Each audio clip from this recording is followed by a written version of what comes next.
Hello అండి. ఈరోజు నేను మీకు మా అమ్మ వాళ్ళ ఇంట్లో చేసే స్పెషల్ అట్లు ఎలా చేస్తారో చూపించబోతున్నానండి. దీనికోసం నేను హాఫ్ కప్ గోధుమ పిండి, అలానే ఒక కప్ బియ్యం పిండి, ఇంకా పావు కప్ రవ్వ తీసుకున్నానండి. రవ్వ అంటే మనం బొంబాయి రవ్వ ఉప్మాలోకి వాడతాం కదా! సూజీ ఆ రవ్వ తీసుకున్నానండి. మాకిక్కడ కూడా జర్మన్ సూపర్ మార్కెట్‌లో దొరుకుతుంది. సో, అలానే సాల్ట్ యాడ్ చేశానండి. కొంచెం ఒక 2 టీ స్పూన్ నువ్వులు కూడా యాడ్ చేశాను. ఇంకా 2 టీ స్పూన్ జీలకర్ర కూడా యాడ్ చేశానండి. నువ్వులు, జీలకర్ర అనేవి మనము అట్లు తినేటప్పుడు మనకి నోటికి తగులుతూ చాలా రుచిగా, టేస్టీగా వాసన వస్తూ ఉంటుంటాయండి. సో, సాల్ట్ అనేది రుచికి సరిపడా వేసేసుకోండి. ఇంకా ఈ మొత్తం పిండిని ఒకసారి కలుపుకొని నార్మల్‌గా ఒక స్పూన్‌తో కలుపుకొని ఆ తర్వాత అయితే మనం వాటర్ పోసుకోవాలండి. ఈ వాటర్ అనేది ఎంత అంటే మనకి దోస బ్యాటర్ కంటే కొంచెం లూజ్‌గా ఉండేలా అయితే కలుపుకోవాలండి. ఈ అట్లు అనేవి మనము ఈ గరిటెతో వేయము. మనము ఏదైనా గ్లాస్ కానీ, గిన్నె కానీ తీసుకొని మనం పాన్ మీద గుండ్రంగా వేస్తామండి. అందుకోసం మనం వాటర్ అనేది చూసుకొని దోస బ్యాటర్ కంటే కొంచెం లూజ్‌గా అయితే కలుపుకోవాలండి. ఇలా ఈ ఎగ్ బీటర్ లాంటిది ఉంటే దాంతో కలుపుకుంటే ఉండలైతే ఏమీ ఉండకుండా నీట్‌గా అయిపోతుందండి పిండి అంతా కూడా. సో, నేను ప్రతిసారి ఇలా అట్లు ఏమైనా చేసినప్పుడు ఇలాంటిదైతే ఎగ్ బీటర్ వాడతాను. చూడండి నేను ఇక్కడ చిన్న గ్లాస్ తీసుకున్నాను. మళ్ళీ ఒకసారి గ్లాస్‌తో పిండినంతా కూడా కిందికి, పైకి మొత్తం మంచిగా అనుకోవాలండి. అలానే ఇంకా ఏమైనా వాటర్ అనేది పడుతుందా లేదా చూసుకొని కన్సిస్టెన్సీ చూడండి. ఇలా మనము గ్లాస్‌తో పైకి అంటే ఇలా చూడండి లూజ్‌గా పిండి అయ్యేలా అయితే చూసుకోవాలండి. అలా కలుపుకున్నాక పిండిని ఒక 15 నిమిషాలు పక్కన నాననివ్వాలండి. పక్కన ఉంచుకోవాలి. ఇప్పుడు ఒక పాన్ తీసుకొని బాగా ఆ పాన్‌ని వేగనివ్వాలండి. మనకి ఈ అట్లకి పాన్ అనేది ఎంత వేడి అయితే అంత బాగా అట్లొస్తాయండి.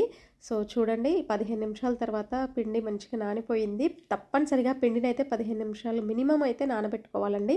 ఎందుకంటే రవ్వ వేస్తాం కాబట్టి మనకది నానిపోవాలనమాట. ఇప్పుడు నూనె రాసేసుకొని ప్యాన్‌కి దానిపై గుండ్రంగా ఇలా ఒక గ్లాస్ కానీ, గిన్నె గానీ తీసుకొని అట్లు అనేవి పోసుకోవాలి. గుండ్రంగా పోసుకోవాలి. నాకంత గుండ్రటి షేప్ రాలేదు. ఎప్పుడండి ఈ అట్లు చేసిన ప్రతిసారి గూడా ఫస్ట్ అట్టనేది అస్సలు సరిగ్గా రాదండి. ఎందుకో తెలీదు గానీ ఫస్ట్ అట్టు నాకైతే అస్సలు సరిగ్గా రాదు. ఇలా గుండ్రంగా వేసినంక దానిపై కొంచెం ఆయిల్ కూడా వేయాలండి. సో, నాకైతే ప్రతిసారి ఫస్ట్ అట్టు ఇలా మొత్తం విరిగిపోవటము అంతా ఖరాబయిపోతూ ఉంటుంది. సో, నేను ఫస్ట్ అట్టుని ఇలా ఊరికనే చేసి పడేస్తుంటాను. నాకస్సలు రాదు. సెకండ్ అట్టు నుంచి మాత్రం తప్పకుండా మంచిగా వస్తుందనమాట. సో, ఎందుకంటే ప్యాన్ అనేది మనకి ఎంత బాగా వేడవుతే అంత బాగా అట్లొస్తాయి. సో, ఇలా అయితే ఫస్ట్ ఆయిల్ అప్లై చేసేసి గుండ్రంగా పోసుకొని మళ్ళీ దానిపై కొంచెం ఆయిలేసేసి కొంచెం ఫస్ట్ ప్యాన్ అయితే హై ఫ్లేమ్‌లో ఉంచి వేడి చేయాలి. ఆ తర్వాత అట్టు వేసిన తర్వాత మాత్రం మీడియం ఫ్లేమ్‌లో ఉంచాలి. హై ఫ్లేమ్‌లో ఉంచితే మధ్యలో అయితే బాగా బ్రౌన్‌గా అయిపోతుంది. సో, తర్వాత అయితే మీడియం ఫ్లేమ్‌లో ఉంచి ఇంకా అట్లు పోస్తూ ఉండాలనమాట. అంతే అండి. ఎంతో ఈజీగా, టేస్టీగా చేసుకునే అట్లు అనేది రెడీ అయిపోయినాయి. దీన్ని కొద్దిమంది గోధుమ పిండి దోస అని కూడా అంటారండి. కొద్దిమంది రవ్వ దోస అంటారు, గోధుమ పిండి దోస అంటారండి. ఇవి చేయటానికి మాత్రం చాలా ఓపిక ఉండాలండి. చిన్నప్పుడు మా ఇంట్లో చాలామంది ఉండేవాళ్ళం. అందువల్ల ఆల్మోస్ట్ ఒక గంటన్నర దాకా, 2 గంటల దాకా కూర్చొని స్టవ్ దగ్గర పోస్తూనే ఉండేది. ఎందుకంటే పల్చగా ఉంటాయి కాబట్టి మినిమమ్ 4, 5 అయినా తింటాము. సో, ఎక్కువ మంది ఉండేసరికి అలా మినిమమ్ 2 హవర్స్ అయితే టైం పెట్టుకునేది. అందుకే వీటిని సాటర్‌డే, సండే ఆ టైంలో టైం ఉన్నప్పుడు మాత్రమే వీటిని చేసుకునేవాళ్ళం అనమాట మేమైతే.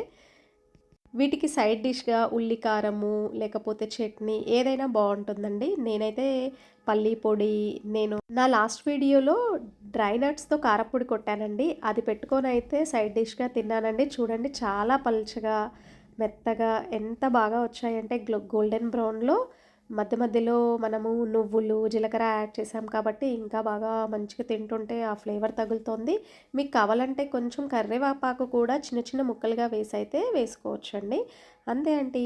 ఎంతో ఈజీగా, టేస్టీగా అట్లని ఇంట్లోనే చేసుకోవచ్చు. మరో వీడియోతో మళ్ళీ కలుద్దాం.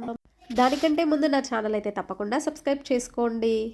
మీరు కూడా మా ఈ స్టైల్‌లో చేసే అట్లు చేసుకొని మీకెలా కుదిరిందో కామెంట్ సెక్షన్‌లో అయితే తెలుపండి. ఇట్లు మీ స్వాతి గుమగుమలు.